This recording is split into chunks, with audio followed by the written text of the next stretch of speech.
The Hunger Games is one of the largest books in the world. Written in 2008, it's one of the biggest dystopian novels of all time, simply because of the story it involves.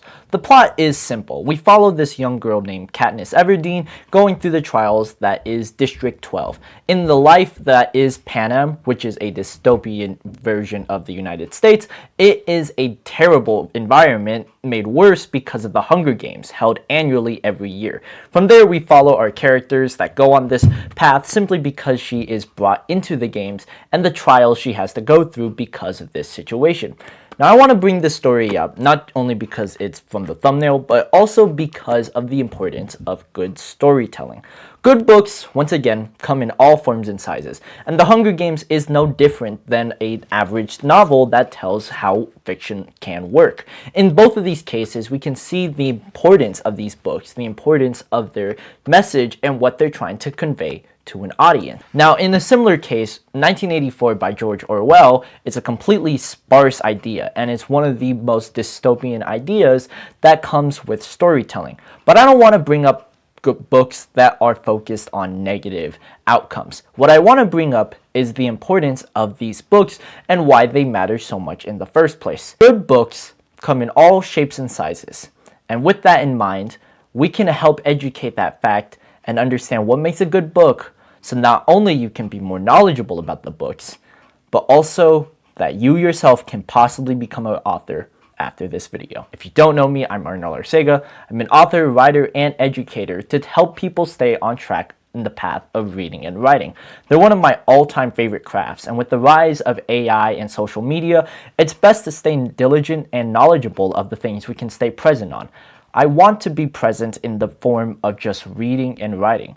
And with that contribution, I want to make sure that people can stay well in this field. So if you want to help me with my contribution to the world, then you can check me on my Instagram down below, and I can personally help you with whatever project you are working on, whether it's reading or writing based. For now, let's get into The Hunger Games and why storytelling works in the first place. Personally, I wanted to use the idea of 1984 better, but The Hunger Games still work as a fantastic centerpiece to this whole video. Good books are amazing. They can change lives, and they're revolutionary in the form of literature.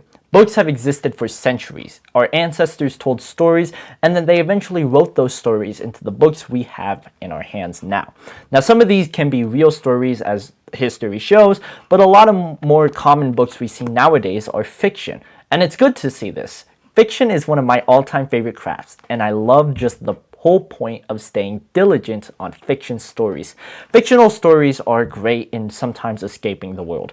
They can help us stay educated in the message that they want to deliver, but they can also make us righteous in the characters we follow and the lives that we can live, so we can improve our own lives at our own pace. Anyone can write a good fictional story, but what needs to be understood is just the long process of it all.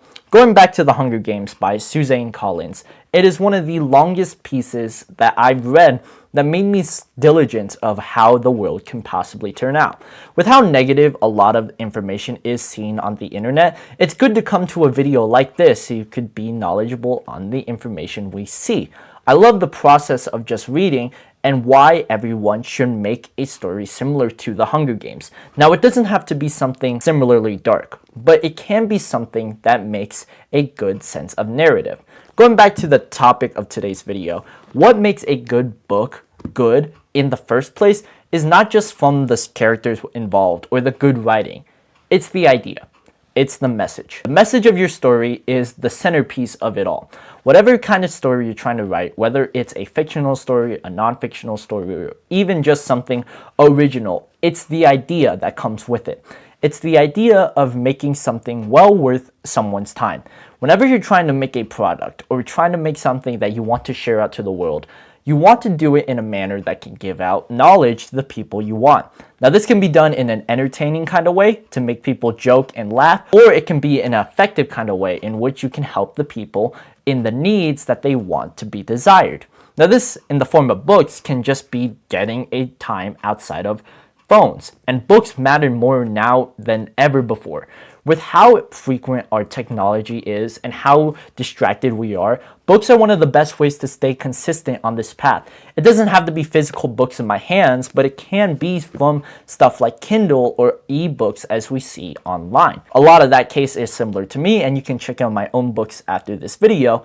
But for now, in the case of those books, it's not about just selling the book, but it's also just getting out that clear message. Why do people want to read a book in the first place? Once you understand that purpose, you can then feel the contribution of a good book. A good book can be summarized in a plethora of ways.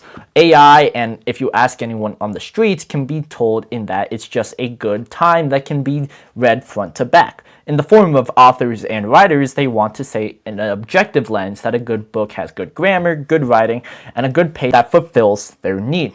But in the case of just staying diligent on the path of reading, a good book still needs to fulfill that purpose. One of the reasons why I bring up the Hunger Games so much with this specific video is that from this whole narrative, it's not only an entertaining read front to back that can change lives just from the book alone, but it can also be spread in the words that are given.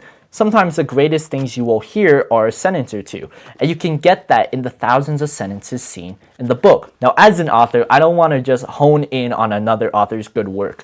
I still want to showcase my own craft. Understanding what makes the great great allow the newbies to understand their own stories to make a book work. Good books can be a subjective take that many audiences and people have to take in their own mind. Books have a tendency to stay relevant in time, especially shown in stuff like 1984 or The Hunger Games. There are plenty of ideas that come with a great book, and understanding the intrigue of it all allows the book to be good.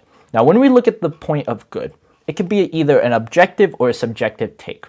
In the form of objective, we need to see how a book sells. What makes a good book in the form of the public and how it can stay relevant is just how well it sells.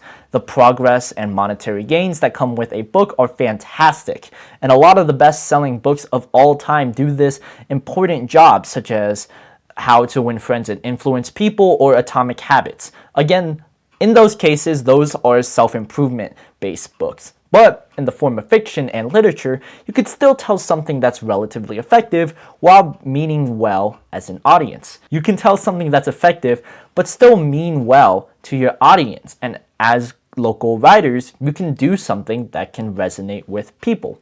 I love the process of explaining what makes a book good, because in the form of that question, it's a subjective take. In terms of just getting that message across, a book that's good follows the same intrigue and pattern that many authors and honestly audiences feel. They want to create something that's relatively effective. And feeling that idea, you want to create a well-written story that follows the full point and criteria. But how do we get to that point where a story can be good from an author's perspective? It's all about the mindset. It's all about the beliefs you have for this story, and in particular, just creating something that can resonate with people front to back with a theme loaded on ideas. Along with the monetary gains, there's plenty of things you can go into and explain what makes a good book, what makes characters flawed and well written, and what distracts from bad stuff. But to make sure that a book can be good and stand above just mediocre and bad is the clear passion you can put into this story. The Hunger Games is one of my favorite books, not because it's an interesting idea. While it is, there are plenty of things that go into the book, and it's a passionate, fruitful read that allows me to feel well-earned in the message it's trying to get. And that can be shown in my own personal books. The more you see just the author's compassion towards a story, even in the wrongdoings, that's what makes a book good.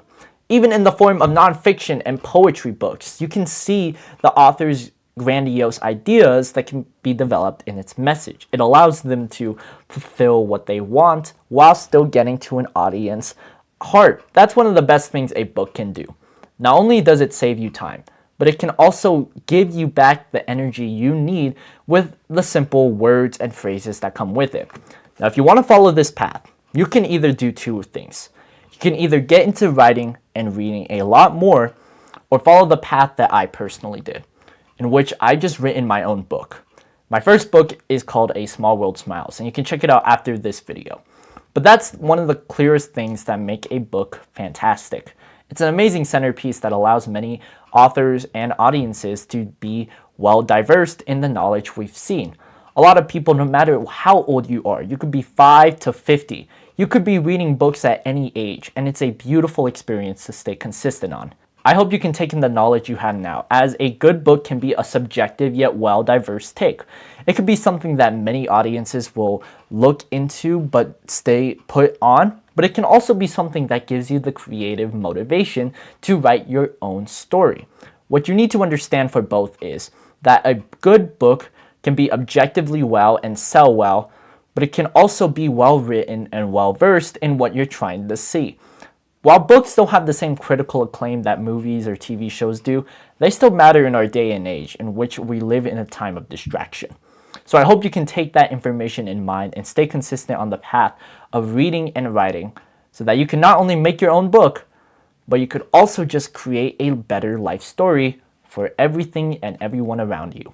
If you enjoyed this video, I hope you can take in that knowledge you have and use it for better use. If you want to write your own book, I can personally help you out if you check out my Instagram down below, along with my other socials. You can check out my books down there, as I've recently finished my second book, explaining what makes a good book good. That's a mouthful. Explaining what makes that well, help stay knowledgeable of what makes just good storytelling well worth the time.